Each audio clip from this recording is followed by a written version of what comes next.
Djemtë e surës El Kehf, pas zimit të tyre nga gjumi i tyre i gjatë dhe pasi ja lanë në dorë Allahut Madhëruar çështjen e qëndrimit të tyre në gjumë, atëherë i thonë njëri tjetrit, siç thuhet në vazhdim të këtyre ajeteve, fab'athu ahadakum biwariqikum hadhihi ila al-Medina, dërgoni ndonjërin prej jush me këto monedhat tuaja për në qytet, falyanzur ayyuha azka ta'aman falyatikum birizqin minh, dhe të kërkoj ushqimin më të këndshëm në qytet dhe t'ju sjell ju prej tij furnizim. Ajo që bie në sy në këto ajete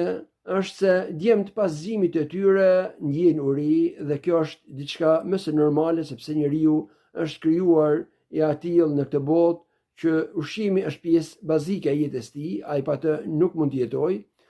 dhe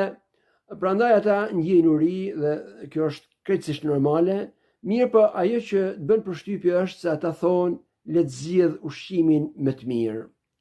ose ushqimin më të këndshëm.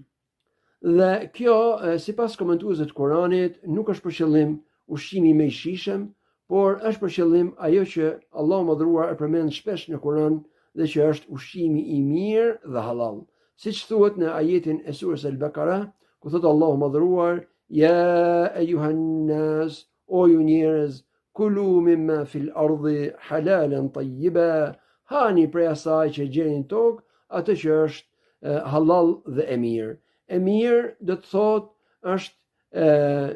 e pastër, jo e piset, jo e ndotur, jo e dëmshme për trupin, dhe e dyta halal do të thotë e lejuar prej Allahut Madhëruar për të konsumuar ose për të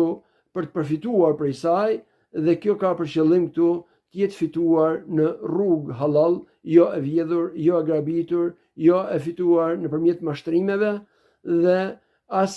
e therrur në emër të dikujt tjetër përveç Allahut nëse është kafsh, sepse të gjitha këto janë të ndaluara, dhe kështu ata pas 309 vitesh në gjumin e tyre gjatë kujtojnë ushqimin të mirë dhe ushqimin halal. Dhe kjo është gjendja e besimtarëve në përgjithësi, kur siç thoshte njëri prej tabiinëve, Allahu mëshiroft,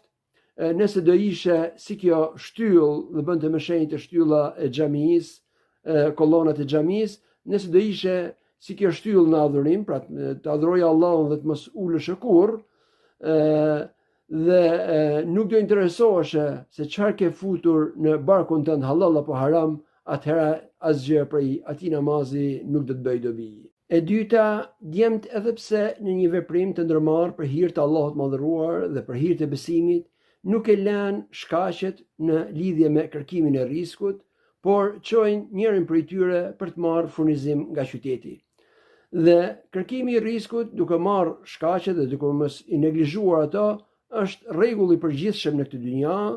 dhe nuk bie ndesh me mbështetjen tek Allahu Madhëruar, përkundrazi lënia e shkaqeve është mbështetje e gabuar, dhe prandaj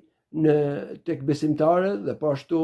edhe te profetët e Allahut i gjejmë ata duke u marrë me punë, dhe prandaj ka pas për tyre zejtar, bujq, blegtor, tregtar, siç ka qenë edhe profeti ynë sallallahu alaihi wasallam.